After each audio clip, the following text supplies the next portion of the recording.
Assalamualaikum warahmatullahi wabarakatuh dan selamat siang. Jumpa kembali pelajaran matematika hari ini. Mudah-mudahan semua sehat dan tetap semangat. Pertemuan kali ini kita akan bahas soal uji kompetensi 9, yaitu bagian B, soal uraian.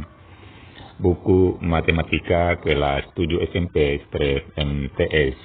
Kita mulai dengan soal nomor 1.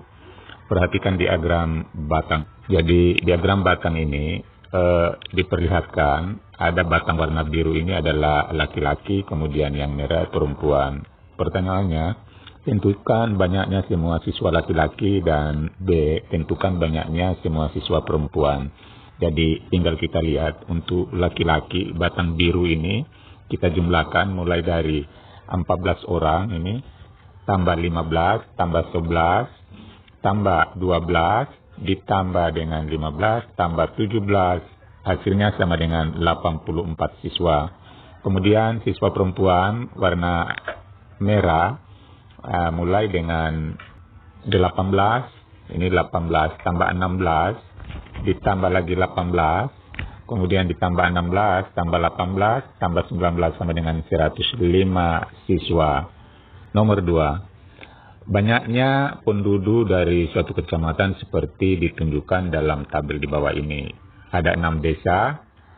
Pertanyaannya, buatlah diagram batang dan diagram garis dan dari data di atas. Kedua, apa kesimpulan tentang banyaknya penduduk laki-laki dan perempuan dari setiap desa? Jadi pertama-tama di sini kita disuruh untuk membuat diagram batang. Seperti inilah diagram batangnya. Jadi di sini untuk laki-laki kita gunakan warna biru, batangnya biru. Kemudian perempuan warnanya kuning kecoklatan. Nah, sekarang kita tinggal tuliskan nama-nama desa di bagian bawah.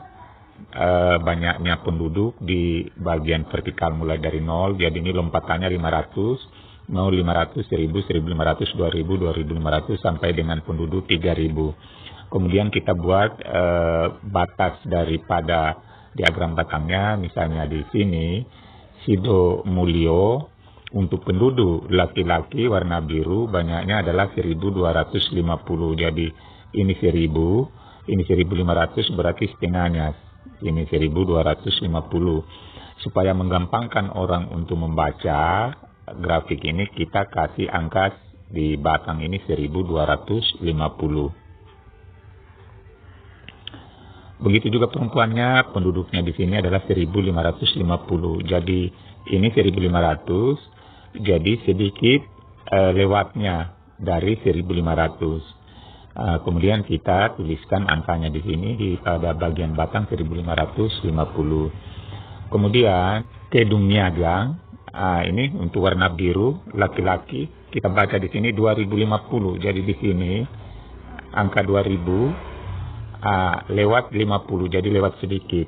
Baru kita bikin batangnya seperti ini, lalu kita tuliskan angka di dalam batang ini 2050. Begitu juga untuk perempuan di sini 2400, jadi mendekati 2500, tidak sampai ujungnya di 2500.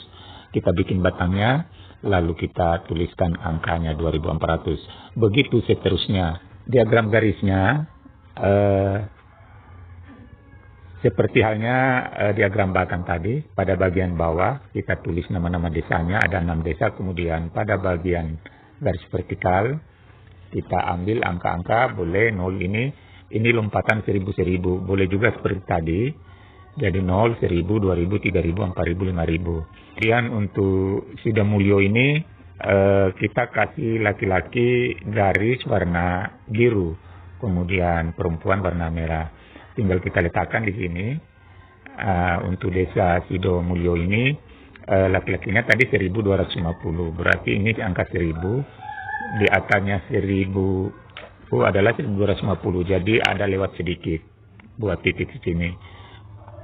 Begitu juga desa berikutnya Kedung Niagang 2050, berarti lewat dari 2000, sedikit lewatnya di sini.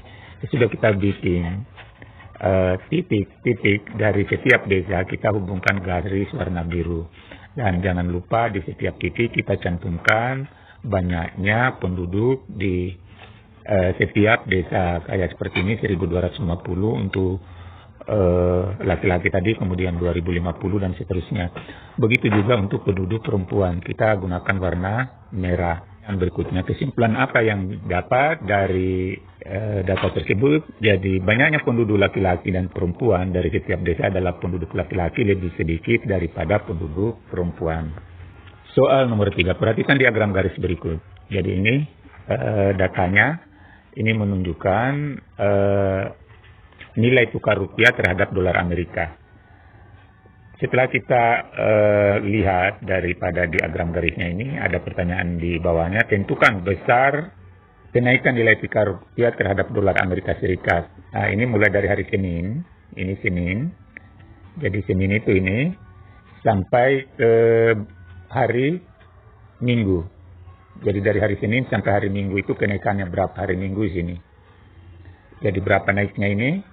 Tinggal kita perkurangkan 13.990 dikurang 13.750 sama dengan 240 rupiah kenaikannya. Berikutnya, tentukan besar kenaikan nilai tukar rupiah terhadap dolar Amerika pada hari Rabu, ini hari Rabu, sampai hari Sabtu.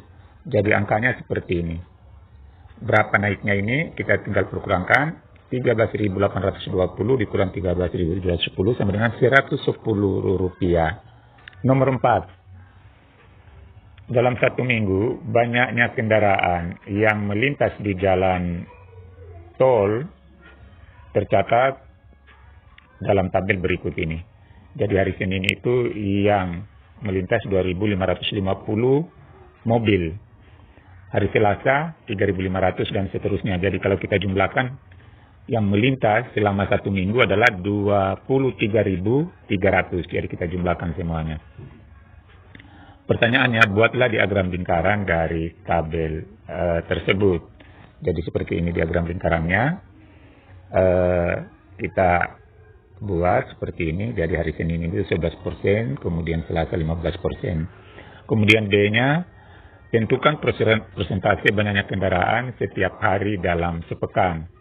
Jadi kita mulai hari Senin, ini 11% diperoleh dari hari Senin itu yang lewat kendaraan adalah 2.550. Dibagi banyaknya semua kendaraan yang lewat dalam satu pekan, yaitu 23.300. Dikali 100% sama dengan 11%. Jadi inilah diperoleh hari Senin itu adalah 11%.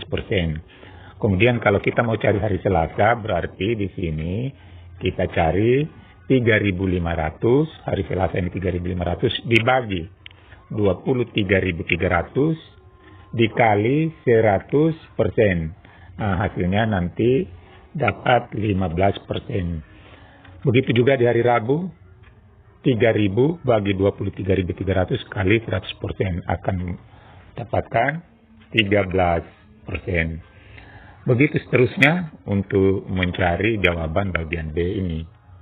Kemudian C, apa kesimpulan kalian tentang banyaknya kendaraan yang melintas dalam sepekan? Jadi ini kesimpulannya, volume kendaraan mengalami kenaikan pada hari Sabtu dan hari Minggu. Kita lihat di sini besar sekali, banyak sekali di sini terjadi 4.000 kendaraan dan minggunya 5.000. Kemudian pada hari Kamis dan Jumat tidak mengalami kenaikan. Sedangkan pada hari Kamis dan Jumat volume kendaraan yang melintas paling sedikit dibandingkan dengan hari-hari yang lainnya. Nomor 5, diagram lingkaran di samping ini menunjukkan penjualan mobil di beberapa kota besar. Jadi seperti ini diagram lingkarannya, penjualan mobil. Pertanyaannya, jika semua mobil yang terjual adalah sebanyak 41.300, tentukan berapa banyak mobil yang terjual tiap-tiap kota. Kita mulai dengan kota Jakarta. Kota Jakarta di sini 19%. Berarti 19 bagi 100 kali 41.300 sama dengan yang terjual adalah 7.847. Surabaya di sini Surabaya 16%, berarti 16 per 100 kali 41.300. Nah ini sama dengan 6.608 mobil yang terjual. Di Semarang 15 per 100 kali 41.300 sama dengan 6.195 mobil. Itulah pembahasan kita, mudah-mudahan ada manfaatnya. Wassalamualaikum warahmatullahi wabarakatuh.